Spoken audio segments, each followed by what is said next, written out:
shone a little too bright on sand so smooth, a dazzling white. The walrus waddled quite out of place, with Carpenter close, a smile on his face. Let's take a stroll, the walrus did say. The sea is lovely on such a day. A clever trick he held in his heart, a feast of oysters, a brand new start.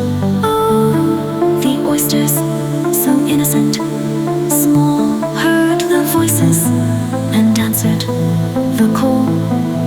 On their tiny feet they hurried and flew to the walrus and Carpenter. It's sadly true. The carpenter hummed a little too low, a hammer and nails ready to go. He'd never worked on a beach, not before, but this walrus seemed to want something more. They walked and they talked of cabbages, kings, of ships and shoes, all sorts of things. The oysters behind them a curious sight, their little faces turned towards the light. Oh, the oysters, so innocent, small, heard the voices and answered the call. On their tiny feet they hurried and flew to the walrus and Carpenter. It's sadly true. The sand was getting thick and deep, but the walrus marched, his secrets to keep. The time has come, he boomed with a shout, to rest these weary legs. No doubt, a place to stop, a spot to unwind, a rocky platform, one of a kind. The oysters gathered, they huddled so tight, unaware of the darkness approaching the night.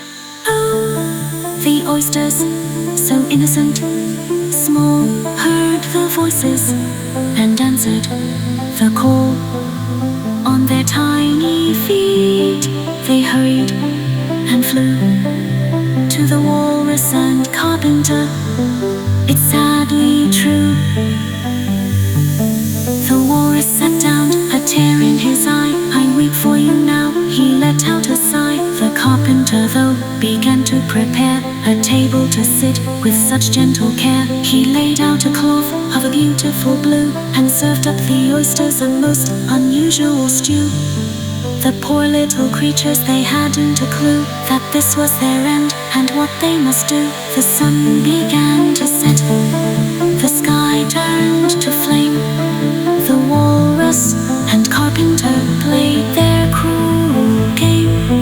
They gobbled and grinned with a sinister glee, while the empty shells scattered around on the sea.